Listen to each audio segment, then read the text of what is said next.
Wow, finally, Shashank, we get you here. Yeah, absolutely. Thank you so much, everyone, for having me here. A good afternoon to all of you. And it's really my pleasure to come back to Nasik. Nasik's my home. Uh, I was just here for New Year's as well. And when Harsh sent me a message saying, Shashank, we want you here, I was like, hey, without any thoughts, I'm definitely going to be here. So thank you so much for having me. There's a funny joke, actually, his wife, Nalini, is also a dear friend. तो वो मुझे कह रही थी एक time पे आप CM को ला सकते हो बट शशांक को नहीं ला पाओगे ही इज दैट बिजी में वो घर पे दिखता ही नहीं है but I was amazed that literally it took me two conversations to convince Shashank कि एनईएफ ये नासिक के एंटरप्रेन्योर्स के लिए है and you have to come here and tell your story so huge round of applause for Shashank for being here So I'll start with, I've been very fortunate to see Shashank very closely. मेरे school में senior थे.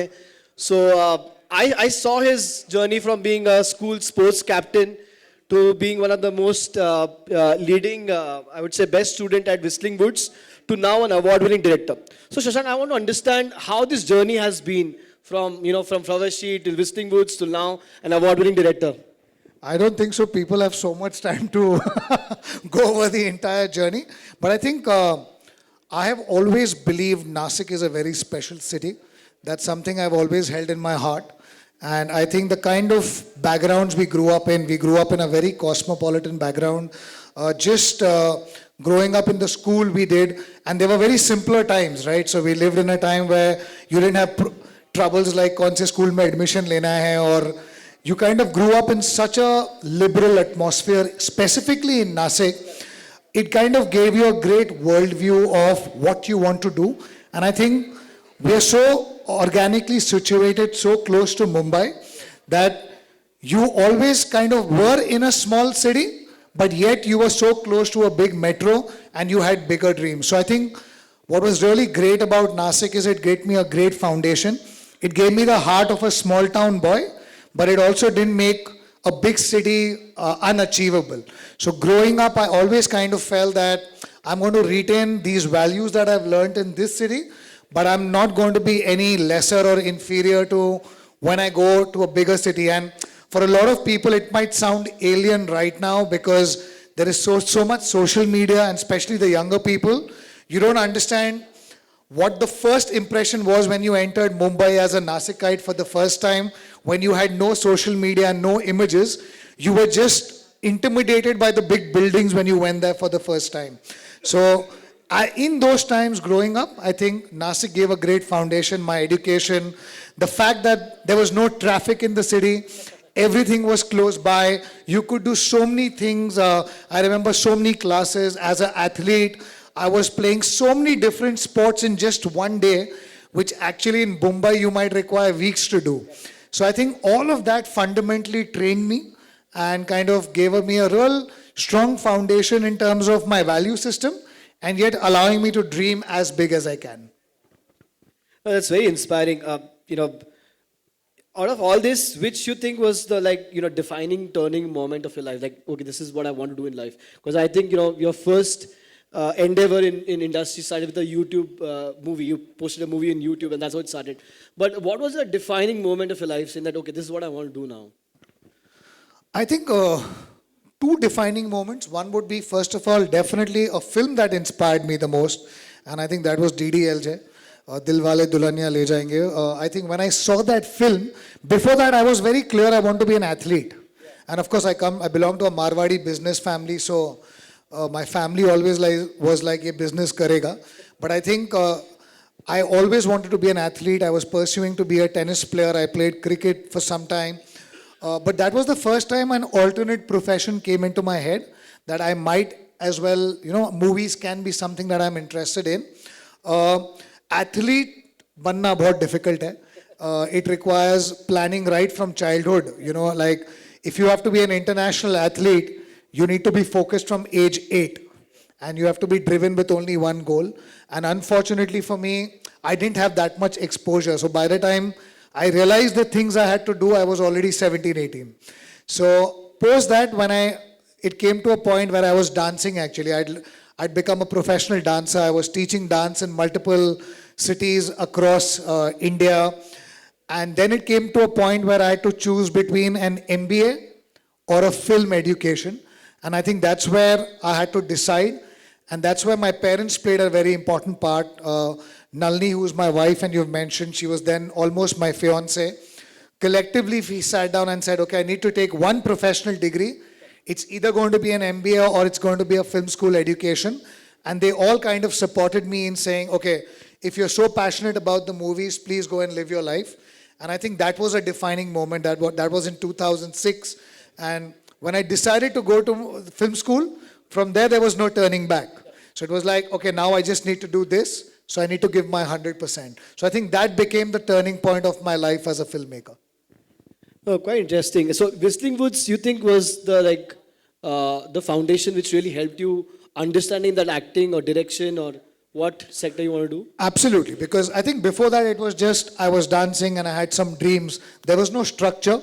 Also, Mumbai as an industry was not as professional as it is now, or slightly more professional than what it used to be. So, एक होता है सपना, you know, you see the big screen and like ये शाहरुख खान है और ये है और ये director है और ये musician है. But how do you get there? What do you do to go there? And the reality is nobody is going to be betting money on you. The smallest to smallest Bollywood film costs about 25-30 crores. No one's going to put money on you if you don't have a degree or if they don't believe you can make that money back on you. So I think Whistling Woods became that moment where I started learning about the different departments of filmmaking. And that film school also ensured it removed the glamour from the life, right? Because when you see the movies, you're like, it's so glamorous and it's so much fun. And then you see some Bollywood gossip and you're like, ye log to sirf masti kar rahe hote hain, kuch kaam. But the film school kind of gives structure and it kind of gives you the platform of, okay, this is what I need to do for the rest of my life every single day. And once you know that then you can start building the plans for the future. So I think, yeah, that's definitely a defining moment. No, I'll take you on the same question now. I mean, from the audience, I mean, including myself, you know, from a distance, film industry seems very glamorous. आप Switzerland में shooting करते हो. By the way, he's going to Kashmir tomorrow for a shoot. ये ठंडी में. So Kashmir जा रहे हो, Switzerland जा रहे हो, and then making box office of more than almost 1,000 crore. All this sounds very glamorous, but I'm sure very few percentages actually get there. So what's the harsh reality you think people should be aware of before you choose this industry? I think the harsh reality for any industry which is, you know, it's a ratio, it's a number game. It is like you have one slot to fill and there are so many lakh people trying for that slot. It can be like any entrance exam in India, right? The only thing is when you're putting an entrance exam, we all know it's going to be difficult, right? So nobody is complaining when you're giving a rank exam and saying that, "Arey, mera selection nahi hua." The difference here is it's the same thing. Like the number of people coming into Mumbai every single day to be a part of the movie industry is massive. I think everyone needs to know that there is a risk attached to it. Also, they need to be very self-aware. This is the one industry where there is no benchmark of growth. Right? If you enter a corporate job, you know that, okay, if I just continue working diligently, even if I'm not special, मेरा इतना increment मिलेगा मुझे, मेरा job होगा, and 10 साल बाद मैं यहाँ पर होऊंगा. This is one industry where you can actually be just flatlining for 10 years, get your break, and suddenly your curve is just shot up like a mountain, right? And there is no structure to that. But there you need to create a self-evaluation system just to understand, are you growing? Because no one's there to tell you. And for someone like me, I didn't have anyone in my family or close by who is from this industry. So there is no benchmark to follow.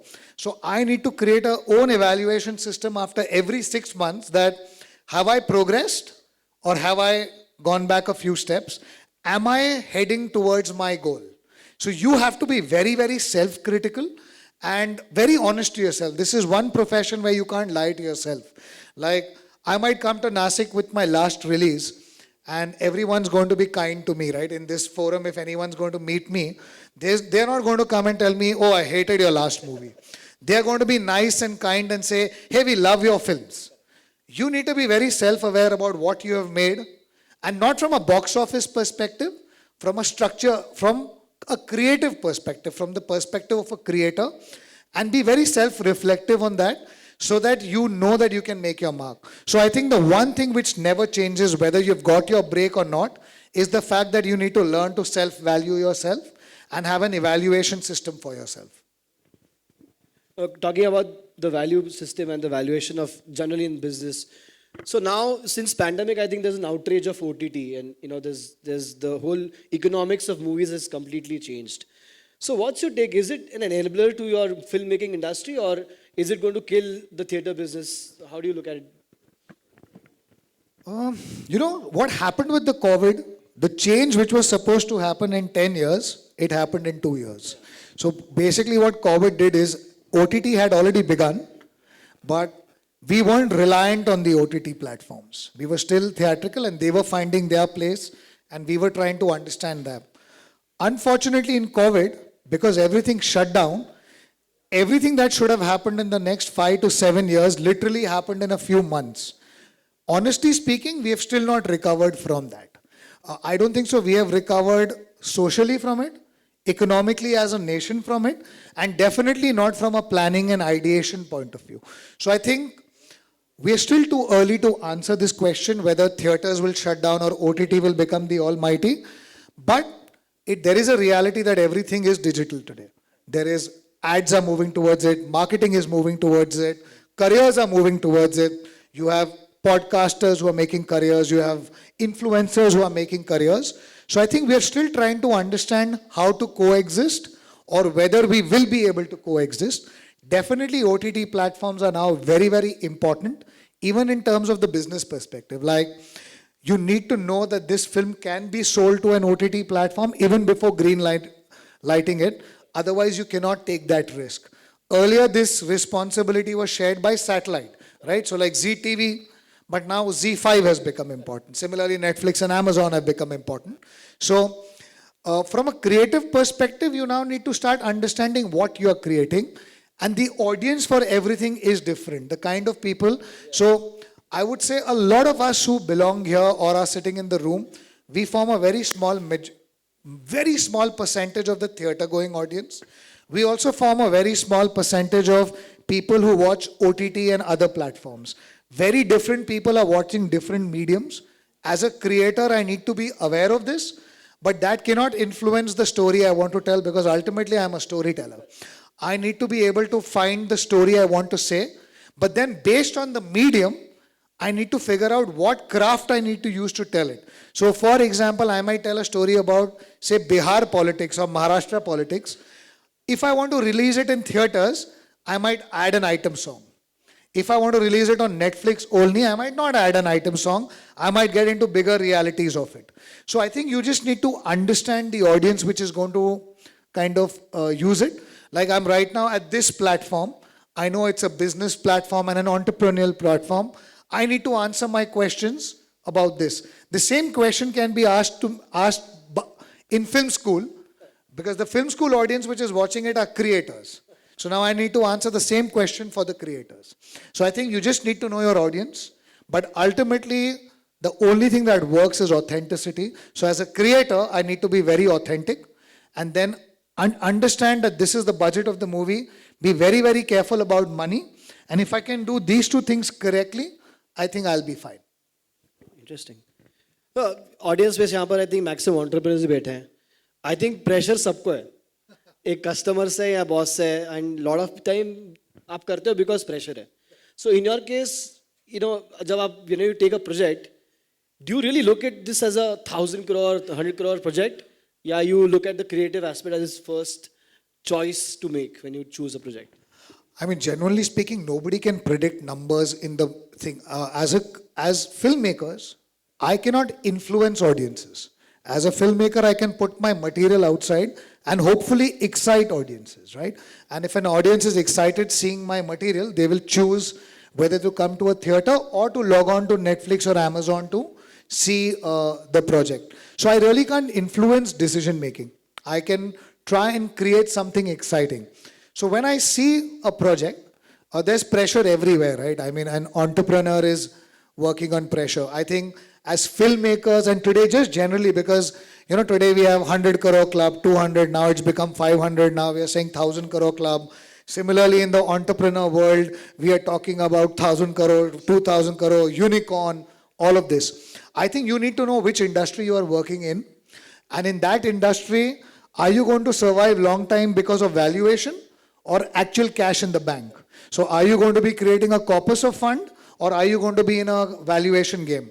If it's a consumer industry where you know that at some point of time a bigger guy is going to come and buy me out and he doesn't care about cash in the bank, he needs the valuation and the distribution network, then you play the valuation game. But you know, if no, I'm going to be in this for a longer time, I'm going to be here for 30, 40 years, then you need to create the cash corpus, because then the valuation doesn't help you, because then you're going to be constantly bleeding. So you need to understand what business you are in, what your role is going to be in that business for the next years. If you are going to be involved in the business for the next 30 years, you need to think differently. If the game is, no, I need to start diluting at some point of time, you need it. But you need to know the bigger plan. You need to know what you're creating. Are you creating a niche product? Same thing applies to the movies. If I'm creating a film which I know, okay, anything can go wrong. But data suggests this film is going to be watched by these many number of people. I need to put those many things inside that movie so it can excite them. If I know that this is a very niche idea, like for example, let's take in case in point a film called Lapata Ladies. Very good film, but you know it's such a niche idea because of the story as well as the casting that you're not going to make that film for 100 crores. You'll try and make that film in 10, 12 crores and then hope for the best. And then if it goes on to do 100 crores, great. But even if it does 20 crores, I am safe and I'll hopefully get critical acclaim. But if I'm going to make Pushpa 2 or if I'm going to make Dhurandhar as my film, I'm already anticipating that, okay, this is going to have some mass appeal. Now I need to put those things in, because if I don't, people are going to come in the theater and say, "Arey yaar, Dhurandhar itna promise kiya tha, kuch deliver nahi kiya." So you need to be aware and then take the chance. So as far as you can nullify the risk or minimize the risk, you are good. The up end nobody can predict. Yeah. So one last question on the film and media industry side. So anyone who's sitting in the audience who wants to start their career here, even they're 18 to 40 or whatever age they are, what's your recommendation for them to start? Two solid recommendations. One is train yourself. However bad the actors look on screen acting, you are an outsider. No one's going to take you in. Some of the Nepo kids might get away with shit. We won't. So you need to really train yourself and go in, because nobody is going to put your money on you till you're trained. Secondly, don't give yourself unreasonable timelines for success. Right? It's like when we see a startup, we hear their success story maybe in their 10th or 11th year. There are rare exceptions of, "Arey, second year mein bade ban gaye." Same thing when you go into an industry which is so new. And if you're first generation, you need to lay the foundation. Success is not going to come to you. So at least don't anticipate success for 10 years. So even when I go back to my film school to speak to the young students, if someone tells me, "Sir, my daddy has given me only 2 years," I tell them, go back now. Don't even wait for 2 years. Because the minute you give yourself an unreasonable timeline, you're adding pressure to yourself every day. Imagine if I come to Mumbai and say, I have only 1 year to make it. On day 1, I've already lost 1 day. So 365, 364, 3. In 30 days, I will feel the pressure to do something wrong. Idea is give yourself enough time, because every industry has their own language. Every industry has its own culture. I might learn in a film school, but then when I go on ground, every director is different, every producer is different. I need to build that so-called trust. If my first film, Humpty Sharma, for a Karan Johar to turn around and say, "Okay, I don't know this boy from anywhere. He's some boy from Nasik with a good script. I'm going to put 35 crores of my own money." You have to earn that trust. You cannot just turn around and say, ki, "Arey, mereko acha laga tera script." The questions he asked me were not about the script. The questions he asked me was, "Where are you from? What's your background? How many years have you been here? What training have you done? How many years have you assisted in the film school, in the industry? What kind of people have you assisted?" And once he knew my entire profile, that gave him some faith of saying that, okay, he might pull off what he's promising. So I think that's really, really critical. That you prepare, train, and give yourself a realistic timeline of success. Very interesting. I am sure Nashik में सब लोग कहीं ना कहीं एक बार देखा होगा या खेला होगा. पिकल बॉल सबने सुना है? So I call, so Shashank is the father of Indian pickleball. He bought pickleball to India, by the way.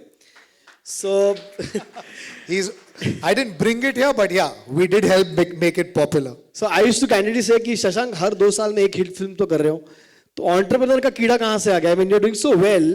So I want to ask in front of everyone. तो ये कहाँ से शुरू हुआ? How did pickleball come into this picture? When you're not happy with your bank balance and when you want to see it go down, that's when you invest in sport.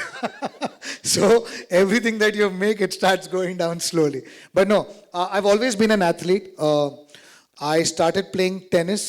I have no memory of when I started playing tennis. So since that, because my dad was a tennis player, since the time I know, I had a tennis racket and a badminton racket in my hand. I've played tennis at a junior international level. I've played cricket at a good level. I've played every sport for my university, which was BYK College, Pune University. So sports has always been something which I'm excited about. Even when I was in Bombay, I always make it a point to play some sport or the other. And I accidentally fell upon pickleball. I had actually gone to play a game of tennis. The partner who was coming to play with me was delayed. I saw a pickleball court next door. I went and tried that game, but it was love at first sight. Like the minute I held the pickleball paddle and I started playing, something in my heart told me this is going to be one of the biggest sports in India. The next thing I did is I tried to find out who is doing what in the game. There was very less information, but the one name that stood out was a company called Global Sports. I immediately contacted them. I started playing with them, and literally with the founders, Hemal Jain and all the brothers, the second time I played pickleball was at their facility. I was in love with the game. I met Hemal and he knew me as a filmmaker. I, of course, was reading about him through pickleball and his construction background. He asked me, Shashank bhai, kya karna hai? I said, मेरे को ये sport India का सबसे बड़ा sport बनाना है. So he said, okay, I'm on with you. And that's it. Without any paperwork, nothing. We both decided we are going to partner and took on this journey. And of course, because I'm a filmmaker, I know so many people in the industry, I kind of knew I could back it with some marketing muscle. And yeah, the journey began. It began about 3 years back. And it's been a journey right now, which is still phase 1, which is about creating awareness about the game. Thanks to digital, the awareness is there. People have started understanding. My first meeting of pickleball was very funny. I went to a sponsor and he's like, ये क्या है? Pickleball क्या होता है? ये कौन सा नया अचार बेच रहे हो आप लोग? So from there to now, everyone knowing about pickleball, that's one victory. But of course, there are many more battles to fight. But yeah, I do believe it's going to be India's number 2 sport in the near future. Cricket is cricket. We won't attack that. So now taking this from a founder's lens, what do you think is the challenge as you move forward? Is it going to be creating more space around every city, or is it infra, or even for that matter, not getting the best paddles or balls? How do you see this as a bigger challenge as a founder? I think right now, because pickleball is at such a nascent stage, I think the next stage is going to be just to compartmentalize everything, because right now everything is haywire. Because the entry into pickleball is easy, to build a court is not very expensive. Everyone thinks they can do it. What they don't know is what the surface should be, how good the quality. But the reality is, because even the people don't know it, they are not worried about it. So I think the next important thing is how do we structure it right from the top. The association. Sports is all about associations. Which are the other companies coming in? Who are going to be the corporates who are going to back the sport? There is no sport in the world which can work without corporate backing and a proper association. So who are the bigger corporates who will come and start backing the sport? Right now, from our lens, the first 3 years were about really burning a lot of capital and cash to create this awareness. Now it's a little bit of consolidation about saying, okay, awareness is there. Now what are the IPs we are going to create? Because no one can own a sport. So there's never going to be any patent on this product for me. The only patent for me is going to be the IPs I create, the intellectual property. So now the next effort is about how do I create IPs and how do I help grow these IPs.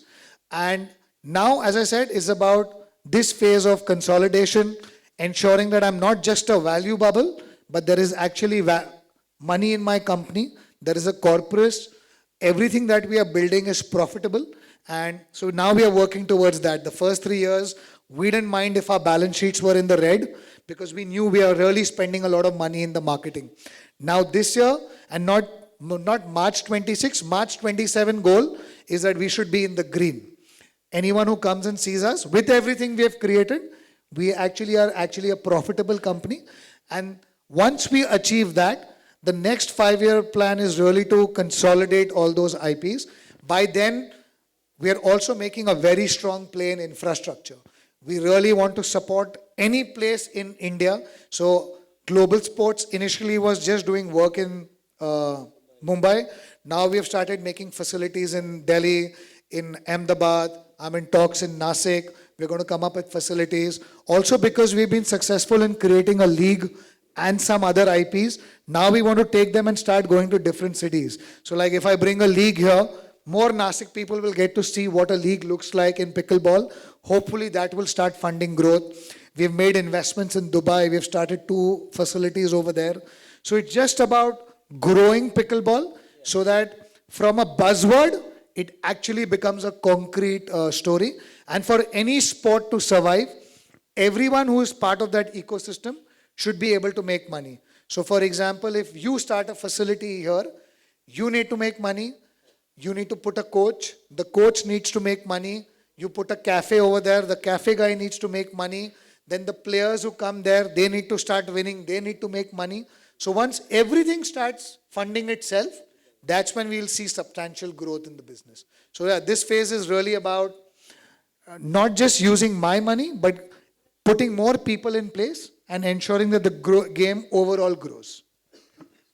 Oh, great. From creative lens to balance sheets, I think we have covered the spectrum. So, in fact, Shashank ने मुझे बोला कि आपके questions थोड़ा कम करो, मुझे audience से बात करनी है. So, we have time just for 3 questions from the audience, and would be happy to take any questions. Yes. Yeah, at the back. I have time for more than 3 questions. No? This is, he's saying it, मैं free बैठा. Sanjay sir is already staring at me, so I have to cut it at 3 questions.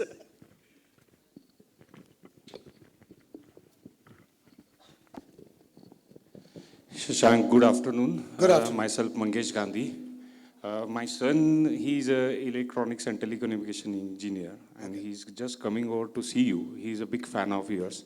So I just called him, and his first passion was to be a film director. So I thought it would be a right time to introduce to yourself.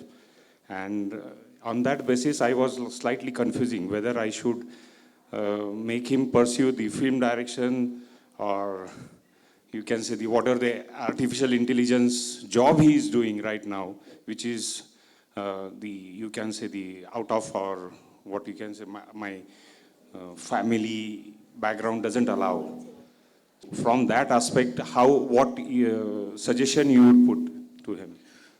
He's going to finish his engineering, right? He has already finished 2 years. Okay, so that is good, because one thing I tell everyone is please have a formal education. You should always, and formal education is not just about the degree, it's about the experience to go to college.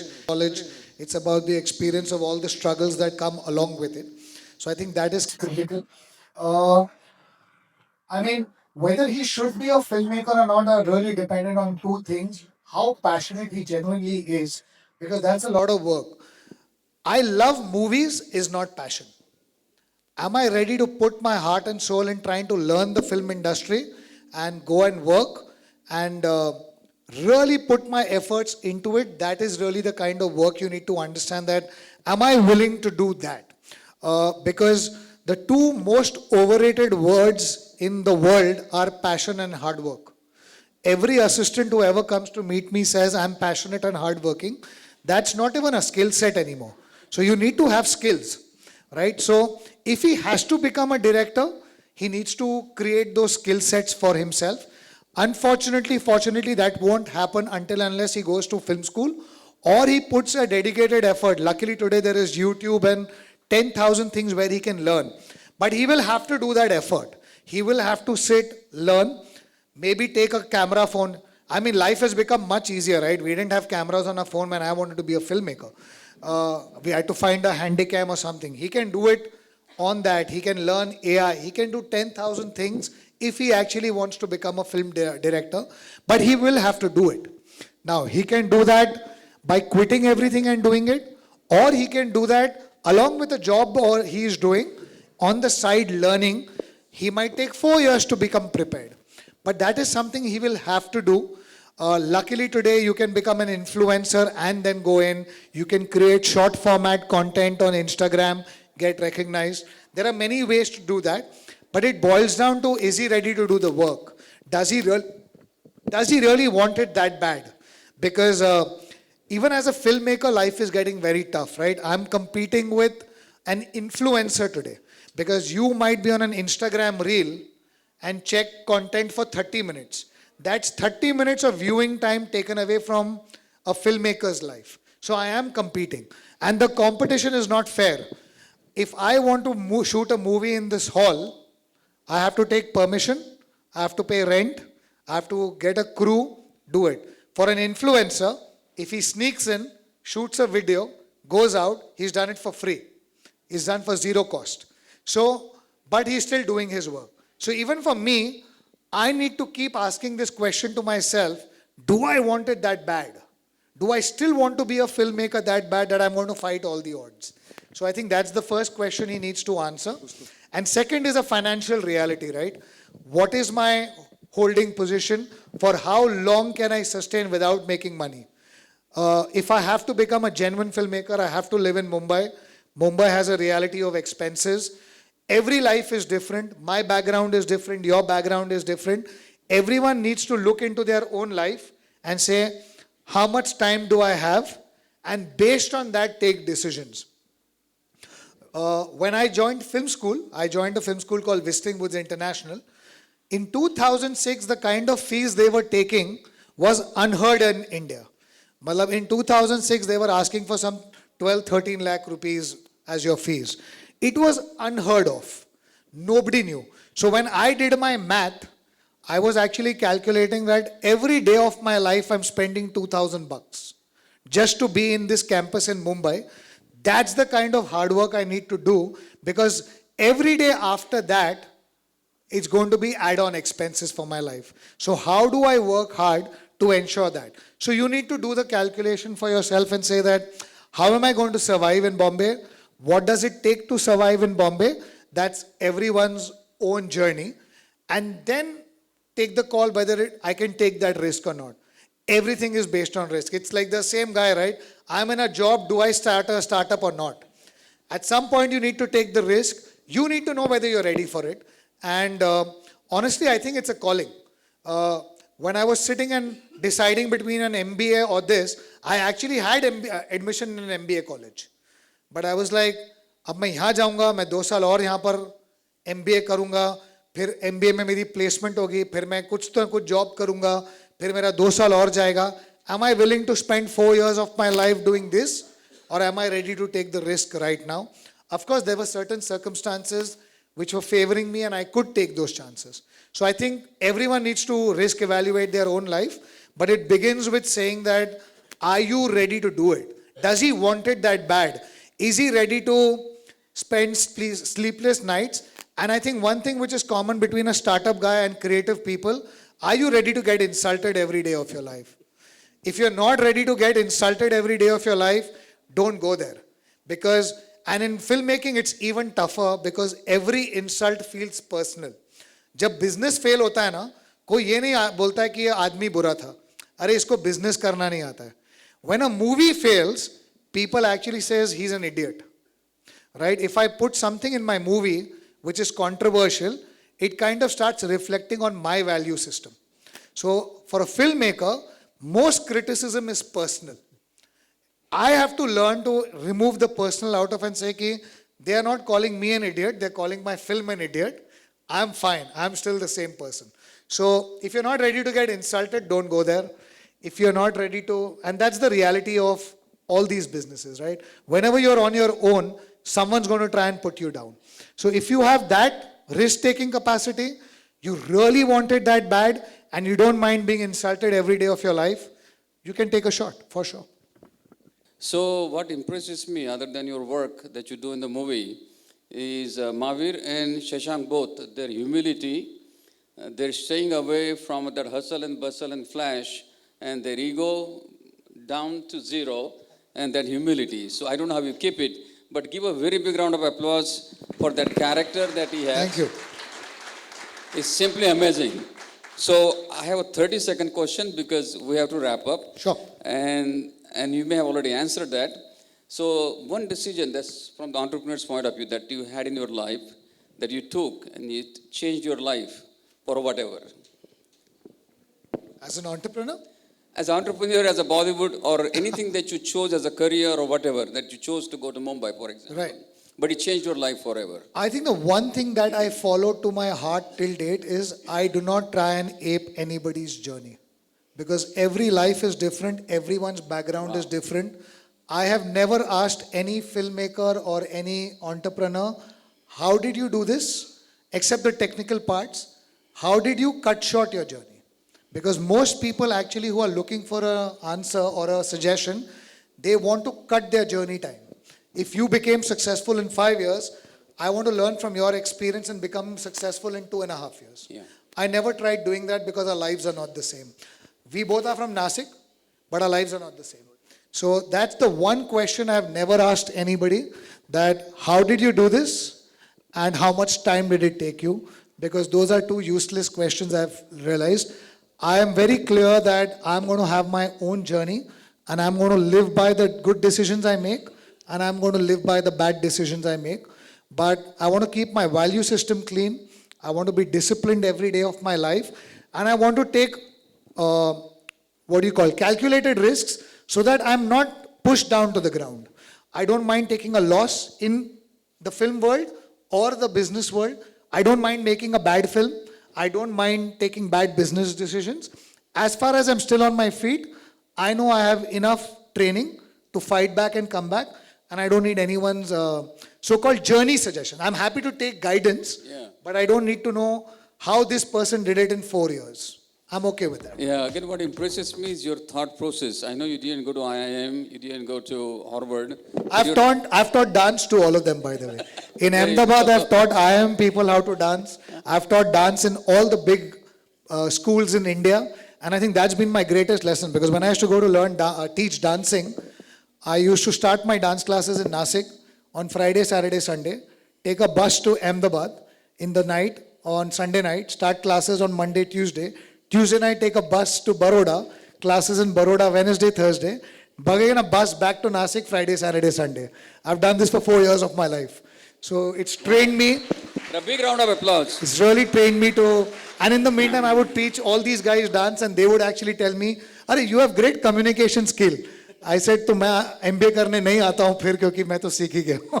और last comment, कोई तो भी मुझे बोला यार Shashank sir बहुत young दिखते हैं. मैं बोला भाई look at his hair. I said, more than his hair, which is incredibly good, I'm looking at his face. Makes him look younger at 15 years or so, and that's probably the fitness. But having said that, Harsh, incredibly good moderating. I thank you both very much. And Thank with you. that, would like to appreciate with the Memento. I invite Ajay Bora.